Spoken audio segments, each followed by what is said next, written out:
الأنبياء والمرسلين نحمده ونستعينه ونستغفره ونعوذ بالله من شرور أنفسنا ومن سيئات أعمالنا من يهده الله فلا مضل له ومن يضلل فلا هادي له رب اشرح لي صدري ويسر لي أمري واحلل عقدة من لساني يفقه قولي أما بعد. Alhamdulillah, bersyukur kepada Allah Subhanahu Wa Taala kerana dapat bersama pada malam ini. InsyaAllah pada malam ini kita akan sambung perbincangan mukhtasar kitab Masih lagi di bawah Kitabul Buyu', kitab tentang jual beli. Perbincangan pada malam ini menyentuh berkenaan dengan nas yang ke-56. Imam Syafi'i berkata, tidak harus la khaira tu maknanya mana tidak ada kebaikan. Semua pun dalam kitab laras bahasa yang digunakan oleh Imam Syafi'i kata, kalau disebut la khaira tu maknanya maksudnya tidak sah. Tidak harus membeli tanah galian, turabul ma'adin. Tanah galian itu tempat orang melambung tu lah. Tempat orang melambung tu dipanggil turabul ma'adin. Mana tak harus kita beli tanah tu dalam apa jua keadaan. Kerana di dalamnya terdapat perak ataupun emas lah yang tidak diketahui jumlah dia sebab dia capur, belum diayak lagi, belum dibersihkan lagi. Dan dia tidak diketahui oleh penjual maupun pembeli berapa jumlah perak yang ada, biji-biji perak tu. Tak tahu. Jadi berlaku kesamaran. Tak jelas. Sesiapa yang memberi hutang, yakni pinjaman pada seseorang sebanyak 1,000 dirham dengan syarat peminjam akan menukarkannya bila nak bayar tu dia tukar dengan 100 dinar. Disebut gitu. Pinjam maknanya 1,000 dirham. Pemberi pinjam lah sebut gitu. Tapi bila awak nak bayar, cukup tempoh dia, awak kena bayar, awak kena tukar lah 1,000 dirham tukar kepada 100 dinar. Jadi kalau 2 bulan lepas tu lah jumlah tu ditentukan oleh pihak pemiutang dan dipersetujui oleh penghutang itu. Kemudian mereka pun laksanakanlah, maka jual beli ini adalah fasid rasa, yakni tidak sah. Kerana dia memberi hutang dengan syarat dia, yakni peminjam akan menjualnya, jual apa duit tadi lah, menjualnya kepadanya dan mereka saling melakukan tukaran. Inilah 100 dinar tersebut telah tetap menjadi tanggungjawab peminjam kerana ia terikat dengan syarat jual beli dan juga pinjaman. Baik. Hak sininya dia jadi masa dia beri 1,000 dirham tu, dia kata nanti nak bayar ni awak kena tukar lah. Saya nak suruh awak bayar 100 dinar. Jumlah tu tak tahu tu jumlah 100 dinar tu pada waktu nilai berapa. Lepas tu banyak perkara berlaku unsur gharar tu, ketidakpastian tu. Penipu yang boleh berlaku. Baik, cuba kita tengok huraian dia. Petikan ini mengandungi 2 larangan penting dalam fiqh muamalat bagi menjaga keadilan dan mengelakkan unsur keraguan dan tidak jelas waham itu. Pertama sekali, larangan jual beli tanah galian dia panggil turabul ma'adin. Asas hukumnya larangan ini berpunca daripada wujudnya unsur gharar, tidak pasti yang melampau. Sebabnya tanah galian atau habuk mah ni habuk atas meja tu kan mah tu lah. Dia itu tu kan, dia capur laka tu beberapa bahan tu capur tu. Tapi mah mesti ada lah. Lepas tu berapa timah mah. Kadang-kadang habuk-habuk kayu pun ada itu atas tu tak tahu. Tu makna habuk perak ataupun emas ataupun perak daripada bengkel tukang emas mengandungi logam berharga, emas atau perak lah. Namun jumlah kandungnya logam berharga sama pun, kalau dia sebut logam berharga maknanya perak, emas dan perak. Jadi sebenarnya tak tahu jumlah kandungannya, tidak dapat diukur dengan tepat. Jadi kalau beli hak tu, mana tak tahu sebenarnya berapa jumlah emas tu. Sebab dia akad jual beli tu emas tu, dia akad jual beli tu perak. Apabila sesuatu barang dijual tanpa mengetahui kuantiti dan nilainya dengan pasti, ia dikategorikan sebagai perjudian atau spekulasi yang dilarang. Jadi Imam Asy-Syafi'i rahimahullah menyamakan tanah galian, hak tempat orang duduk melamun emas, memang ada emas itu. Tapi sebenarnya mana? Tak tahu. Jadi Imam Syafi'i menyamakan tanah galian dengan habuk bengkel tukang emas kerana kedua-duanya mempunyai ketidakpastian yang sama. Ini jelas ini jelas ni. Sebab dulu anda ingat dulu, ayah anda dulu perekat masa muda dia terlibat juga dengan buat cincin ke apa ni. Jadi dia ada sebut, dia kata memang dia kata orang jual ni. Jual. Enggak kita masa tu sekolah harap. Dia kata tak boleh jual tu, tak jelas. Itulah dia kata. Tapi naknya orang jual. Dia kumpul-kumpul kadang-kadang. Anda tengok ayah anda buat lah. Bila dia kumpul, dia ada sorok gitu. Jadi dia buat semua jatuh sorok tu. Lepas tu dia kumpul-kumpul guna buh dia masuk tu. Memang sorok tu sebenarnya emas sikit lah. Bila dia sembuh guna semawar tu, sikit emas tu pun tak tahu lagi, kau tak timbang berapa. Ayah anak kata memang orang jual. Jual tu atas anggaran. Tapi jual tu jual, akak jual beli emas lah. Tu jadi hak tu Imam Syafi'i kata tak boleh. Sebab tak tahu berapa. Kadang-kadang bersatu ya. Bila dia hak tu hak lain tu, dia jadi hancur habis lah. Jadi tinggal lah dia punya zahab ataupun fiddah itu. Tu Imam Syafi'i kata tak boleh. Sebab apa? Sebab tidak jelas. Baik. Cuba kita tengok di sini. Nak menghalalkan orang berjual emas tu. Macam mana nak menghalalkan ni? Menghalalkan ni nak beli pasal tak pasti nilai dia kan. Abuk dia emas. Nak menghalalkan jual beli emas abuk. Dia kena itu, dia kena apa ni? Sepuh dulu. Dengar itu tu, anda tengok ayah anda buat, dia buh dalam kulit kuih besar tu kan. Dia itu tu, sampai jadi hancur semua lain itu.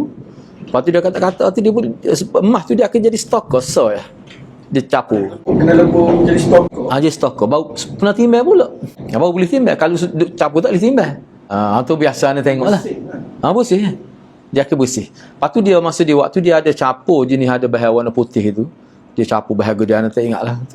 Dia capur tu menyebabkan dia jadi, maknanya emas tu dia hanya emas saja. Hak lain tu dia jadi hancur tu, tak tahu mana tu. Panah tu. Semawa dia tu. Jadi emas tu dia jadi cair. Hak tu baru dia boleh itu. Siapa Imam Syafi'i rilis dengan tanah penggalian tu dengan habuk. Dia gini, dia kita kata dia cuba relate gitu sebenarnya kerana sama-sama tidak jelas berapa kandungnya. Contoh turab ma'adin ni tempat orang duk melombor tu. Contoh kalau kita ambil $1 tu, berapa ada tu? Tak tahu. Boleh jadi kita jual murah 20 riyal ke, dah betul, tapi berapa ada? Takut tak ada pun. Mana tak jelas. Atas gharar itulah boleh jadi berlaku penipuan. Sebab apa? Sebab tidak jelas. Tidak ta'yin apa ni, tentu dia punya nilai. Tak boleh. Kita tentu tu. Sebab apa dia boleh timbul macam-macam tu. Perasaan tu. Sebab sana tak. Anda tengok setara tu habuk dia tu tak. Sebab dia itu tu, dia sekali habuk kayu tu meretak atas kayu. Berapa ada sebenarnya habuk-habuk emas? Tak tahu. Jadi sama tu, hak tu pun tak tahu, ni pun tak ada unsur sama-sama gharar. Tidak pasti tu tu atas dasar itulah tak boleh. Yang kedua, larangan menggabungkan hutan dengan transaksi tukaran mata wang. Konsep larang ini adalah contoh klasik larangan dia panggil jarru manfaah, nak tarik manfaat daripada sesuatu pinjaman. Jika seseorang memberikan pinjaman, kalau tadi ni dia buat ambil ni nas Imam Syafi'i. Imam Syafi'i bagi contohnya 1,000 dirham. Seorang pemberi hutang, dia beri hutang pada seorang dengan nilai 1,000 dirham. Semasa dia beri itu, dia letak syarat bahawa peminjam ni wajib menukarkan duit bila dia nak bayar akhir dia kena tukar kat 1,000 dirham tu, kena tukar pada 100 dinar. Kena beri pada pemberi pinjam tu lah. Transaksi ini menjadi fasid. Berapa tu? Sebab tak tahu berapa. Duit tu pun sendiri pun kalau emas dia berubah akan datang jadi berapa. Sebab tu hak ni dia akan jadi macam pertukaran sarf. Pertukaran mata wang. Pertukaran mata wang ni syarat dia kena yadan biadin. Lepas tu kena serah terima tu dalam masa yang sama. Lepas tu fizikal tu barang tu kena ada. Kan dia sebut, kalau kita baca hadis Nabi sebelum ni kan, sahabat-sahabat tu dia boleh balik tengok nilai, boleh cek biar puas hati siapa setahu tu. Nak fizikal benda tu kena ada. Lepas tu kena serah terima dalam masa yang sama. Oleh kerana emas dengan perak ni tak apa berbeza kerana dia bukan barang sama, tapi tak apalah, kena serah terima. Lepas tu isu dia ni, bila di isu ni, isu asalnya isu hutang. Bila dia nak bayar, lepas tu bayar dengan 100 tu, 100 tu nilai 100 dinar tu sama ke dengan 1,000 dia? Tu tak jelas. Tu tak jelas. Itu masalah dia ni. Walaupun jelas pun dia mana? Alhamdulillah dia Akan dah berubah tu. kalau tadi sebab Beza lah memang dia itu maksud tak jelas tu, beza tu. Segi perbeza. Sebab gini kita hari ni mungkin sama dengan 100 dinar. Tapi esok tu 100 dinar tidak nilai tu lah. Sebab contoh kita kata tak, kalau siapa perekat setahun lah tempoh hutang tu, berubah dah tu. Berubah benar tu. Lepas tu emas dengan perak ni mana kuat, dari segi kenaikan tu dia tak sama. Dia tak sama. Atas rasa tak sama tu lah. Atas tu lah. Imam Syafi'i kata tak boleh. Memang tak boleh. Baik. Syarat tersebut menjadikan pinjaman itu sebagai perangkat untuk memastikan berlakunya akad tukaran mata wang yang menguntungkan pemberi pinjam. Hak ni dia jadi macam saf pula. Macam tukar pula. Dah ni bui dirham, dia punya kena, bila dia buat syarat kena tukar, bila nak bayar dalam bentuk dinar. Itu macam bukan pinjam tu bila ada syarat gitu. Macam sarf, tukar. Maknanya banyak sebab jadi tak boleh. Salah satunya serah terima tidak masa yang sama. Tu pula tak boleh. Lepas tu hak besar tadi lah, nilai tu jadi berubah. Tak jelas. Esok berubah. Dah kadang-kadang sama sehari pun boleh berubah. Sebab tu dia syarat kena serah terima dalam masa yang akad majlis tu. Lepas tu hak sebenarnya tadi tu hutang tu. Bila kata hutang nak bayar, kalau kita bicara sebelum ni, kalau dirham kena dirham. Dia tak boleh bimbang hak tadi lah. Atas kebimbangan yang sama.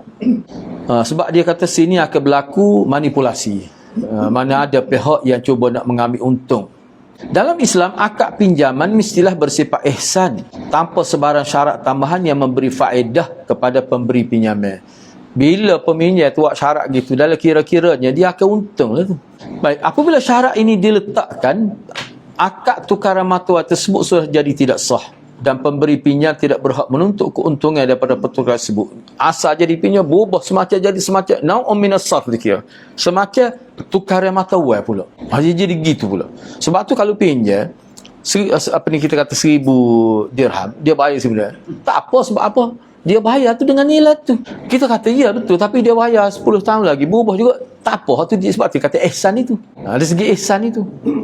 Tapi kalau kita tengok dari segi ekonomi tu, inflasi dengan tu 10 tahun kita bayar, kita hutang 100 ringgit, bayar 10 tahun lagi 100. Ada kena tak kena. Dia gini. Sebab itulah anda duk tengok dalam hak barulah, kalau tengok dia kata kalau kita atas 10 tahun tu, itu dalam jangka masa yang menasabah. Kalau nak berlaku pertambahan pun atas dasar perubahan 10 tahun. Biasanya orang minjam kalau dalam konteks, sebab kata kita klasik tak sapalah 10 tahun. Sebab itulah dalam sistem hak moden ni, sebenarnya duk baca, duk tengoklah. Dia sebenarnya kalau isu pinjam siapa lama ketemu kita panggil personal loan, kita kata tak. Memang anda sebut minggu lepas, kalau dia nak baca tu dia pinjam 100,000, dia nak bayar 100,000 dalam tempoh 10 tahun, mati bank tu. Mesti akan mati bank tu. Apa tu? Kira nilai 10 tahun dah tu dah. Lepas tu kos nak urus dia punya pengurusan, banyak perkara. Sebab itulah di sini dia ada istilah, dia panggil service charge tu, dia kira tak.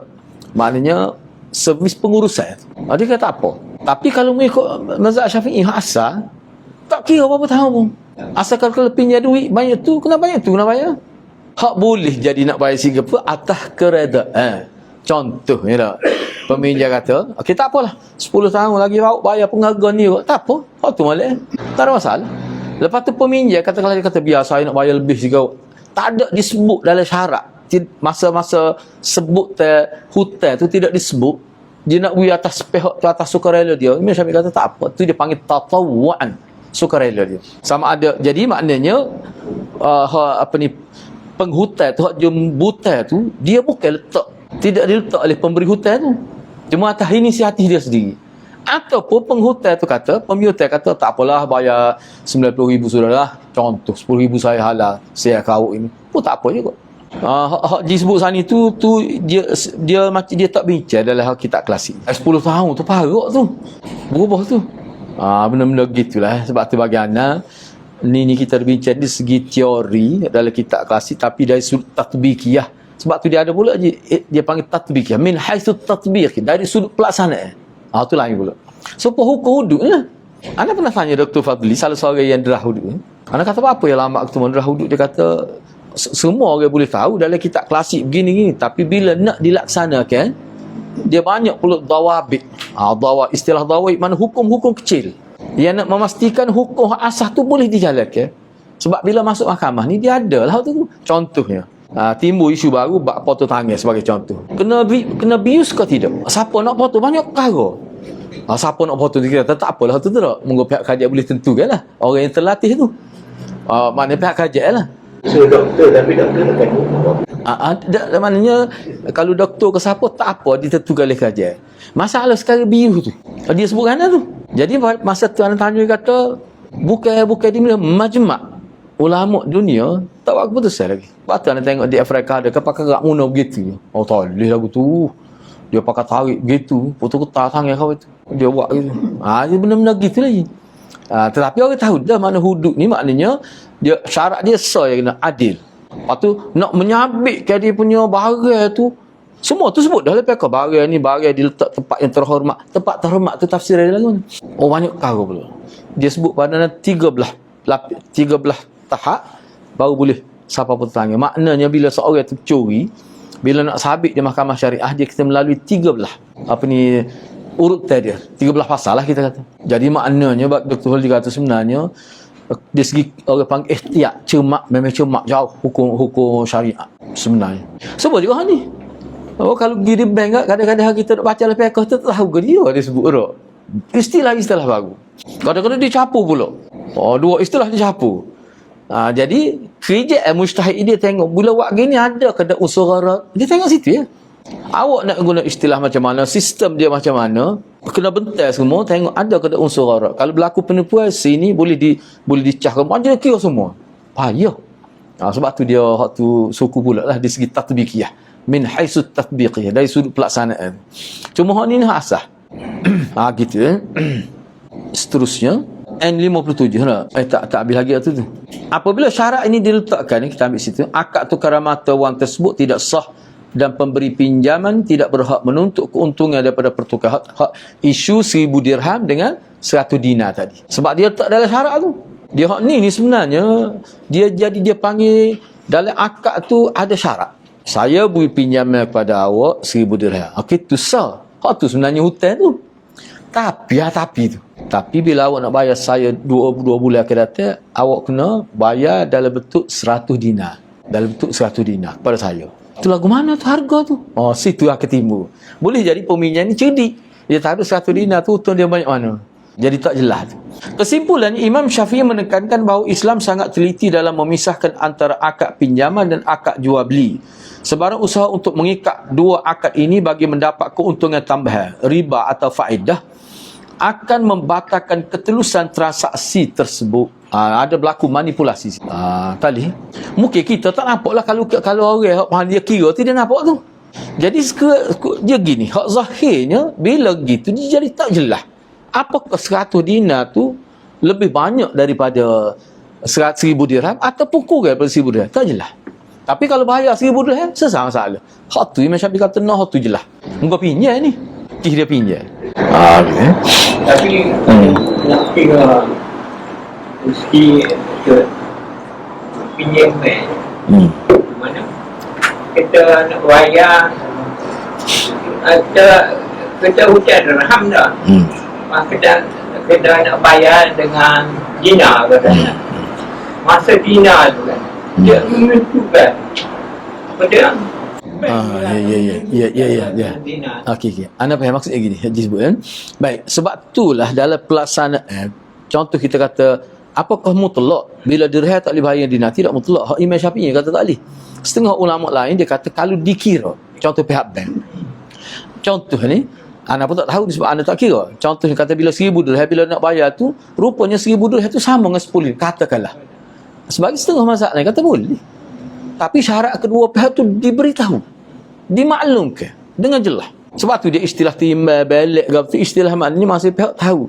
Ya, walaupun bayar 100 dinar tapi nilai yang ni sama dengan 100 dirham. Kira-kiranya begitulah. Tapi Imam Syafi'i kata dia bila disebut tidak jelas saat itu, maknanya dari segi perkiraan. Mana kalau boleh kira biar jelas. Sebab tu setengah ulama lain dia kata tak apa. Sebab jelas rupa dia kira nilai. Tu yang keduanya kalau dipersetujui oleh kedua pihak. Imam Syafi'i tak sil letak dalam syarat gini. Tu isu dia pula ni. Dia kata tak boleh syarat. Tak boleh syarat tu dia ada makna mengikat. Macam paksa. Contoh kalau tidak dalam akad ni, tidak dalam akad tidak jadi syarat, misalnya bila siapa bayar, lagu mana kalau saya bayar 100 dinar. Kena kira tu. Kira tu kena cari orang pandai lah. Bila kira tu sama ke dengan nilai 100 dirham? Kalau setuju boleh. Tu bila sama tu maksudnya ditimbang. Mana tak timbul adalah rasa tertipu tu. Tu yang tujuan ni. Tu yang tujuan Imam Syafi'i. Ni urusan yang ada tengok urusan sama-sama sedih gitu kan. Kadang-kadang tak ada kemahiran pun nak kira sebenarnya dia 1 dinar tu kan. Kadang-kadang dia gini. Dinar ni kadang-kadang kita bincang dah. Kadang-kadang dinar tu sudah dia tarikh dia. Orang nipu zaman dulu anda baca lah kitab lah. Dinar kadang dia tarikh. Jadi saya tahu. Jadi nipis sebelah hal ini. Memang ada gitu sebab tu sahabat abang ni nama dia sahabat Nabi dia duduk balik sosok balik. Takut ada dina cacat. Benda lagu tu. Sebab itulah walaupun dina sekepik kena timbal. Dia kena timbal. Hal tu sebenarnya. Ada jenis kiki tu. Jadi habuk pula tu. Lepas tu dia cair pula. Benda-benda gitulah. Jadi poin dia nya saja nak elak daripada penipuan. Hal tu yang asas dia. Nak darat tu. Kita pergi pada N57 kata Imam Syafi'i. Sesiapa yang membeli barang kemas daripada ahli waris dengan syarat mereka menjadikannya sebagai bayaran untuk melansaikan hutang si mati kepada dirinya. Jadi diri pembeli itulah. Pembeli di sini ni maksudnya sebenarnya pemberi hutang kepada si mati itu. Maka transaksi itu tidak dibenarkan, tiada kebaikan pada. Cerita dia gini, Imam Syafi'i kata, seorang itu meninggal dunia. Adalah barang peninggal ini. Harta saka tu. Tak marilah seorang penuntut hutang. Dia kata, si mati ni ada berhutang dengan saya. Dia royak pada seorang anak dia ramah. Dia royak pada seorang anak dia. Jadi ginilah, jual kepada saya. Jual. Jadi dia kata dia jual. Ishtara. Mana dia minta beli. Tu kata pembeli tu. Dia minta salah seorang waris tu jual. Barang mah tu. Jual ni mana dia tak payahlah jual tapi dengan maksud tolak hutang. Boleh ke tidak? Tak boleh. Apa tak boleh tu? Banyak berlaku kekeliruan. Sepatutnya jual ke dia. Orang lain tak tahu sudah bila kata pewaris ni ramah. Maknanya sebab tu kalau kita tengok kita baca bawah lah. Petikan ini membincangkan mengenai hukum penyelesaian hutang yang melibatkan harta pusaka. Dia sebenarnya tarikah. Bukan tarikah. Harta peninggalan. Terdapat beberapa faktor utama mengapa Imam Syafi'i larang ni transaksi ni. Boleh kan? Ada maksud itu tak? Baik. Pertama sekalinya, status harta pusaka dan hutang.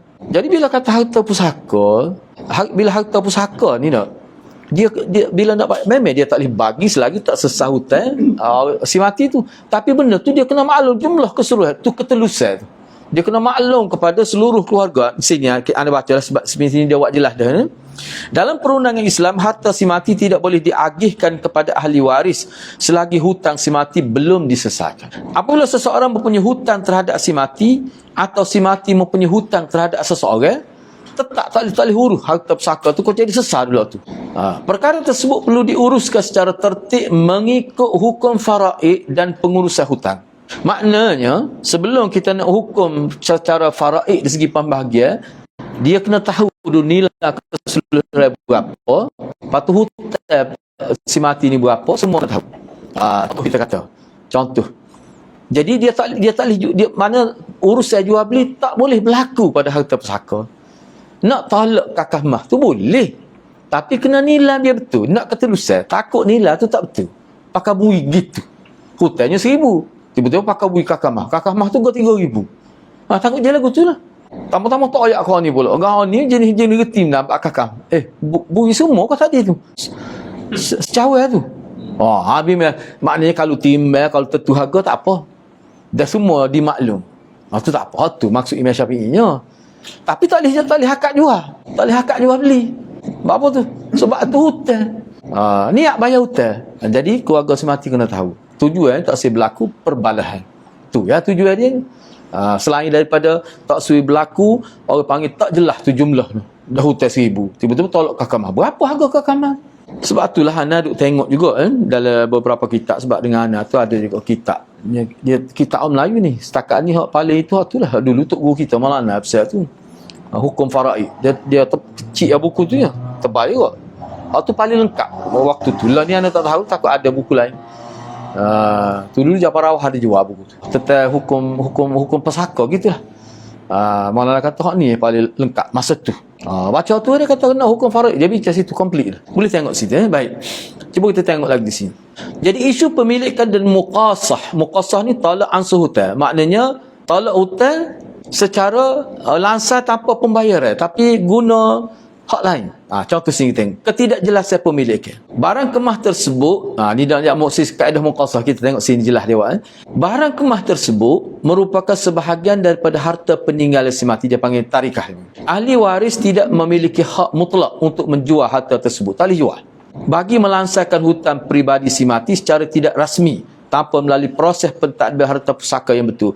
Pertama sekali bila harta ni sebanyak mana, berapa orang pewaris dia kena tahu dulu, dan bila dia kena sebut pada semua pewaris, tentu makna teluh bahawa ayah kita ni ada hutang sebanyak-banyak. Jumlah hartanya sebanyak kena jelas. Jadi kita sebelum nak bagi tu kena bayar hutang. Semua kena tahu. Nak bayar tu lagu mana, dan dia tidak boleh jual. Dia kena niat bayar hutang. Itu maksud dia.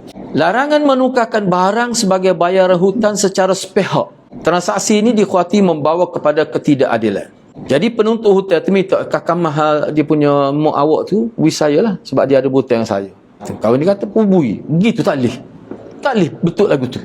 Jika pihak pembeli dan pembeli mengambil barang kemas tersebut sebagai ganti hutang semati tanpa melalui penilaian yang telus atau persetujuan pihak yang berwajib, sebab pihak yang berwajib dia melibatkan adik-beradik tu.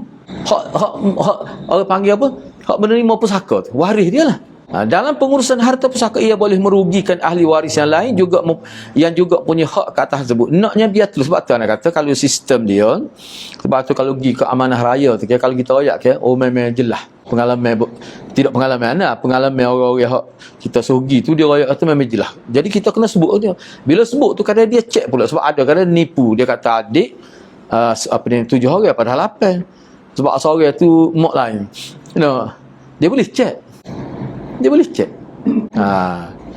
Masalah sekarang ni kalau hak dalam tu pun kena banyak peratus dah, jadi cek tak tubik kau itu seorang. Boleh jadi kot. Sebab itulah hak moleknya niat kata pihak tu lah. Secara ikhlas dia kata kena royak berapa orang hak semua. Sebab kadang-kadang bila royak gitu dia pakai percaya kalau tak ada bantahan lah. Kecuali kalau ada bantahan tu dia sekat kena siasat dulu. Siasat tu dia pergi rumah tu. Tanya orang kampung bila tak jelas. Sebab ada berlaku dah ni. Gak anak kata royak ke bahagian tu, kata kalau dia nak saksi sebah kita bagi. Sebab apa? Sebab tanah ni orang tahu belaka tanah siapa. Banyak mana tanah saya mati. Kapun yang itu main-main. Dia nak nipu lah. 16 tahun berapa tahun dia tak bagi. Duit cash ni habis licin. Kata berdosa besar kerja lagu tu. Jadi adik seorang ni mak lain, bila kawan ni dah anak dia dah besar tu, dia tuntut jadi balas besar. Anak kata gini mudah bagi ke pihak pihak kajian mudah tu. Tak susah diri jadi balah. Sebenarnya elok tu lah sebenarnya. Nak elok tu. Jadi kepentingan prosedur yang sah, Imam Syafi'i menekankan dalam teks ini bahawa penyelesaian hutang si mati wajib, harus tu makna wajib dilakukan dengan cara yang jelas, telus dan mematuhi aturan undang-undang. Membeli harta pusaka secara terus dengan cara menolak hutang tanpa akad yang sah dan penilaian yang adil akan menyebabkan wujudnya unsur pertama sekali gharar, yang ini tak pasti dalam nilai sebenar harta yang ditukar tu. Tak jelas. Hak ditukar dengan hutang tu. Hilyah. Bagi kemas, tak tahu berapa kos dia. Kezaliman, mengambil hak harta pusaka yang mungkin nilainya lebih tinggi atau lebih rendah daripada jumlah hutang sebenar tanpa proses penilaian yang adil. Kesimpulannya, Imam Syafi'i ingin mengelakkan sebarang amalan yang boleh mencemar proses pengagihan harta pusaka. Setiap tuntutan hutang ke atas si mati telah dibayar menggunakan harta peninggalan mengikut nilai yang adil. Sebab itulah Imam Syafi'i tekan dah sebelum ni, kalau hutang dengan duit lah dia kena bayar.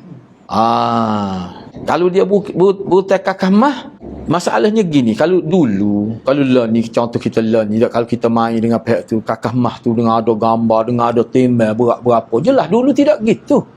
Tengok pakai tak sangat gitu ya. Lepas tu bila nak nilai dengan duit, nilai ke mana? Bila nak bayar, sebab Imam Syafi'i tak boleh. Kalau dia guna hak ni ya dia kena bayar. Kalau dia 1,000 dinar, 1,000 dirham. Mana kalau duit si mati tu buta dengan orang, dia betul duit, dia kena jual tu sebahagian untuk ambil nilai tu. Hak tu yang lebih terang kata Imam Syafi'i. Kalau kita tengok dalam kitab-kitab dalam Syafi'i lah, jual. Sebab apa? Sebab dia pinjam dulu betul duit. Supaya kita kata tak, kalau dia pinjam bukan dalam betul duit, gapo dia kita kakak mah gapo dia. Hak ni jadi payah. Sebab kalau kita nak tolak kakak mah pula, nak pasti sama lagu mana tu. Sebab tu dia kata kalau dalam kis ni dia perlu orang pandai, perlu timbang. Tu makna balik tu, ya taqallab balik tu maknanya kena pastikan sama nilai. Sebab kakak mah ni tak kira betul. Dia kena nilai. Sebab kalau kita pergi kedai, dia kira nilai, kira berat, tak kira apa ni betul lagu mana ni, tak kira, dia kira berat. Tetapi harga hak dalam kaca ke tu jual, dia kira juga pattern tu. Lepas tu lagu mana dia tak kira. Tak kira pattern, dia kira berat. Bila kata mah dia kira berat. Sebab pattern tu payah nak nilai tu.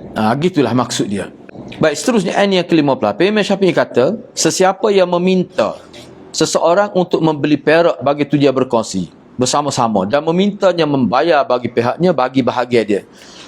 Maka tidak ada kebaikan yang tak sah dalam perkara tersebut sama ada dilakukan kata dasar ihsan, ma'ruf atau sebaiknya. Gini dia nak berkongsi beli dia kita kata fiddah, sini kita ambil fiddah lah, Imam Syafi'i buat ni. Dia pakat nak beli perak.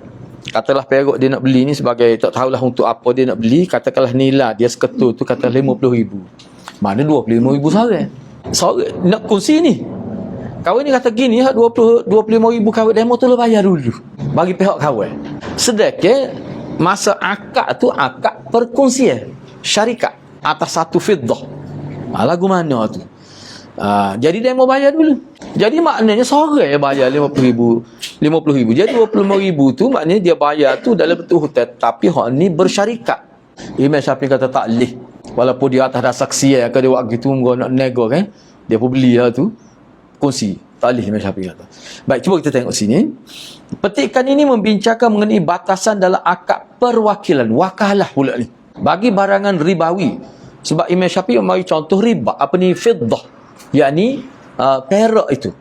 Terdapat beberapa prinsip fiqh yang mendasari larangan ini. Yang pertamanya, taqabud serah terima dalam saf, masa pertukaran itu.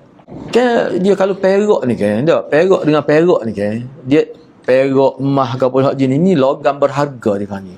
Hak ni mesti mengikut peraturan. Serah terima dalam majlis yang sama, mesti lagu tu. Itu syarat dia.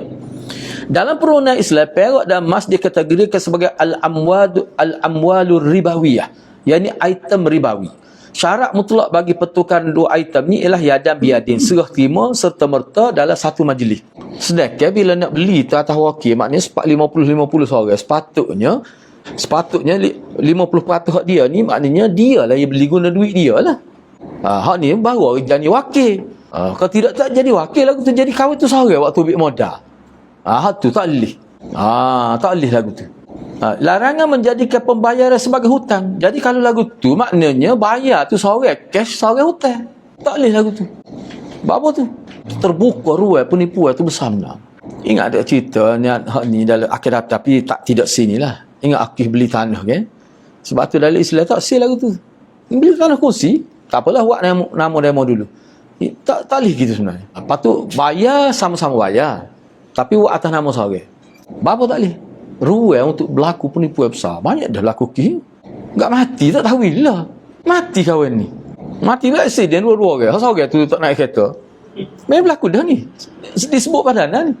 Masalahnya isteri tahulah kau masing-masing rakyat. Bila dua isteri pergi tuntut dengan isteri tu, dengan kawan tu pun lepas tu meninggal dunia. Tiga-tiga. Sebab dia tidak urus lalu. Pelik cerita ni. Dia hak dua ni accident. Lepas tu dia tidak urus lalu. Walaupun kawan tu mati pula. Kau seorang tu. Aku si tiga orang tu. Bila gitu, jadi orang panggil pewaris lah. Pergi tuntut lah. Bini dia tak sedia. Dia kata nama untuk lelaki saya. Hak tu Imam Syafi'i tak sedia tu. Takut dia lagu tu lah. Kan berlaku je lah berlaku penipuan tu. Benda-benda lagu tu tak sah. Setengah ulama kata jual beli sah, cuma penipuan selepas tu. Akad jual beli tu sah. Tapi anak duk tengok hak ni sebab terbuka ruang. Kita rasa nak pakai Imam Syafi'i ni. Tak boleh. Bahaya tu. Sebab tu anak kata sebut hari mana dawabit. Kalau nak buat atas nama spoiler ni kan, dia tak boleh, dia memang dia ada surat. Zaman dulu tak ada pun atas rasa saksi ya. Kadang-kadang tak tulis pun. Sepatut zaman tu pun kalau ada hayat suruh tulis tu. Tak ada masalah tak tulis. Imam Syafi'i kata tak boleh. Bila berkos syarikat, dia kena jelas. Jelas tu maknanya jelas dari segi orang panggil gapo dia kira-kiranya tak sui berlaku darat. Nama, saksi. Sebab kisah tadi. Ada ayat kepada apa ni perempuan tu. Siapa dia saksi? Tak ada saksi. Dia gini, dia beli tiga orang ni beli tanah. Lepas tu masing-masing ayat ke bini lah. Tanah tu kita buat nama kawan tu. Dia mau kena ingat lah. Sebab dia kawan apa dia buat tu. Gitu je. Masa dia buat bayaran tak ada saksi. Tiga orang tu je. Orang tiga orang tu sebenarnya muta'aqid tu. Tu masalahnya. Akhir sekali pakai ni tak boleh. Lebih ketara lagi hak dia sebut dalam bulan berapa kanan. Dia kata ustaz, dia bagi dah saka pada anak-anak dia tu. Nak buat lagu mana? Benda-benda lagu tu Imam Syafi'i tak say tu. Dia saka kan. Adik-adik.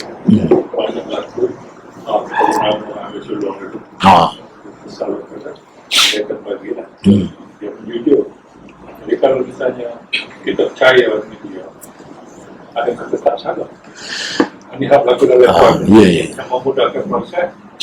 Rasanya proses kalau tinggi tu tak nak seperti nak susah tujuh orang saya.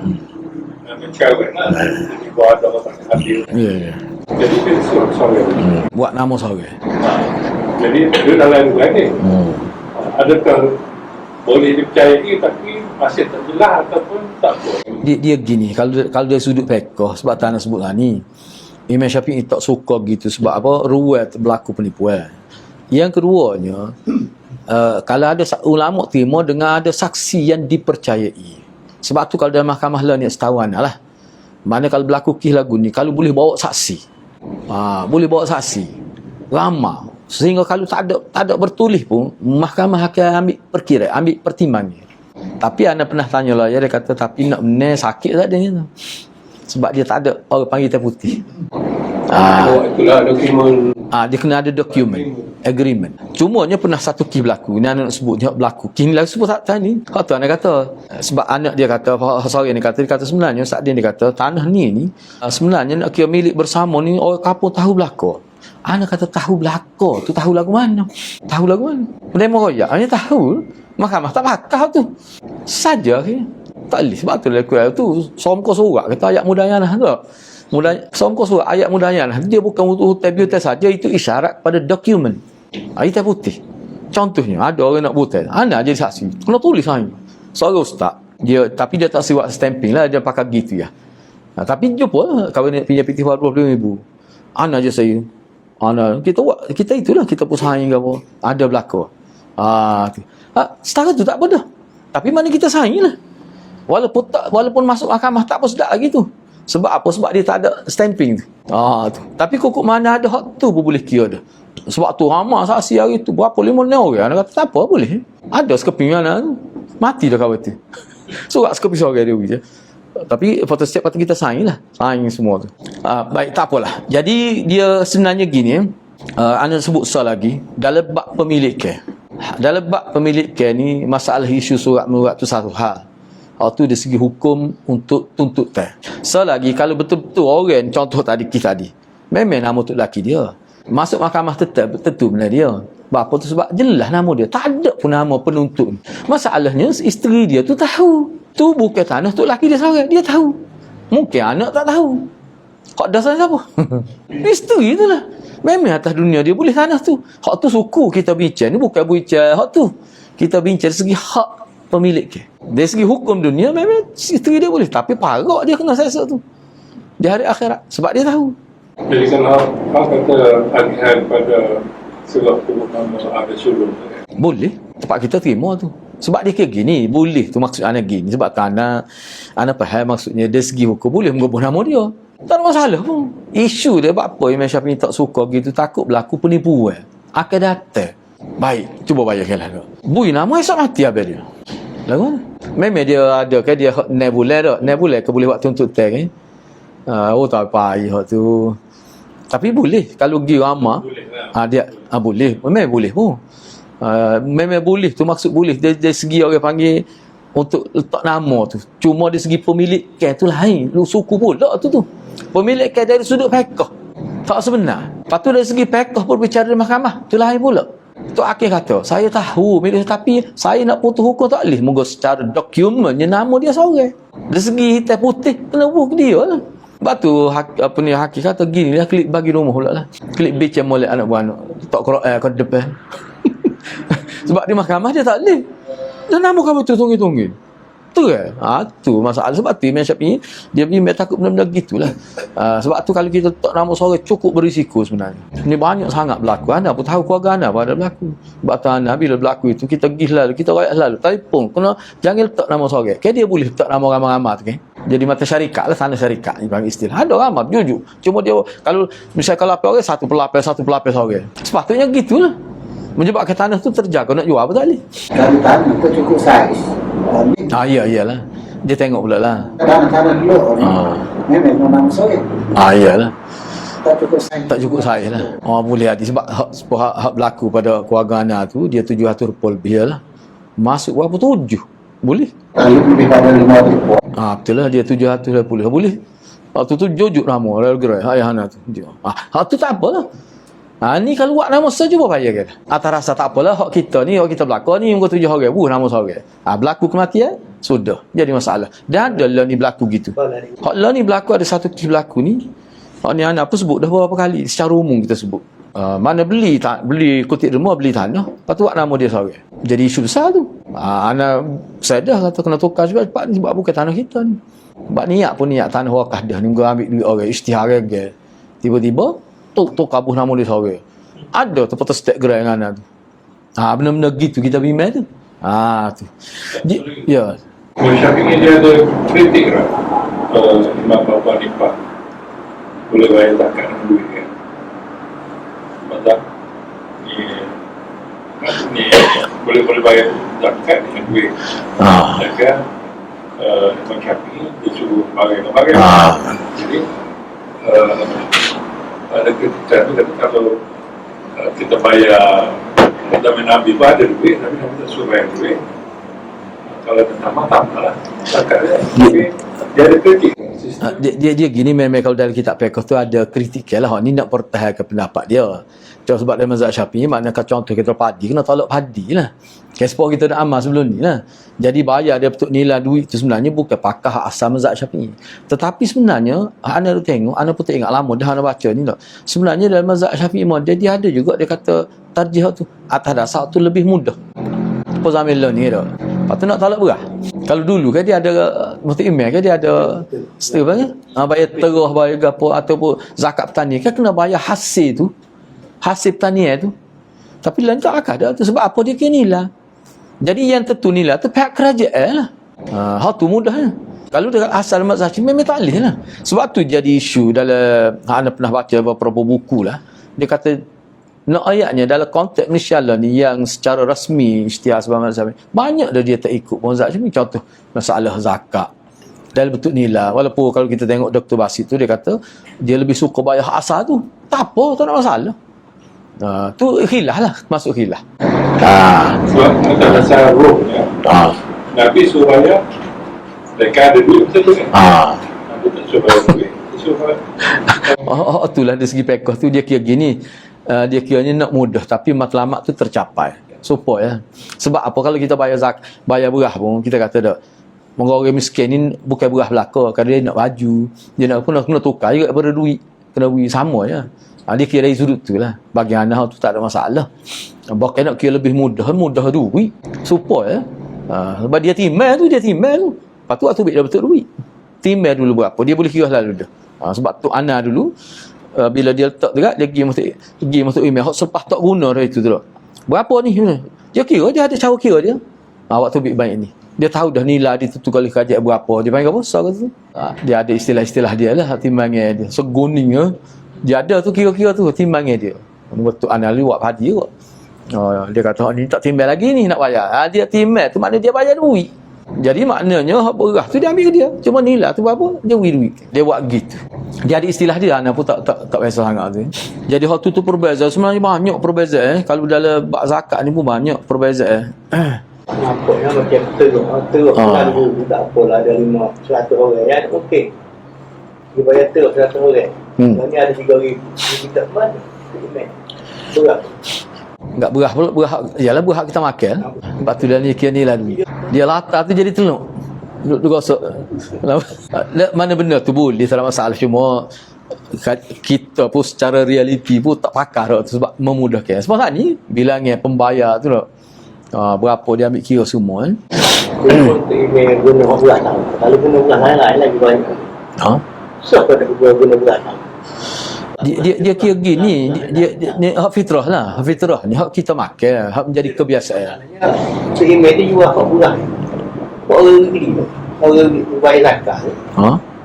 Berah tu dia ambil nilai tu. Ambil hak tu jual hak pun. Lepas tu dia mau beli. Lepas dia bayar zakat kalau itu. Lepas tu email tu jual tu pun. Dia ambil, dia beli dulu. Dia beli, dia tarik lagi dia. Jadi hak kawan ni. Ni nak tolak dia. Dia sebut gitu. Anda pasti tengok lagi betul. Ni dia zakat ambo ni. Dia tidak bawa zakat dia beli kedai, buah beli kedai dia. Dia bagi hati-hati. Dia kena senar. Kalau nak kira mazhab Syafi'i lah, anda tahu lah, anda tengok lah. Dia kut ni berdasar pada kalau buah-buah hak kita makan. Nilai berapa? Betul tu? Buah stok tu lah. Tak oleh. Kalau kita tak boleh, kalau dah nak amal Syafi'i.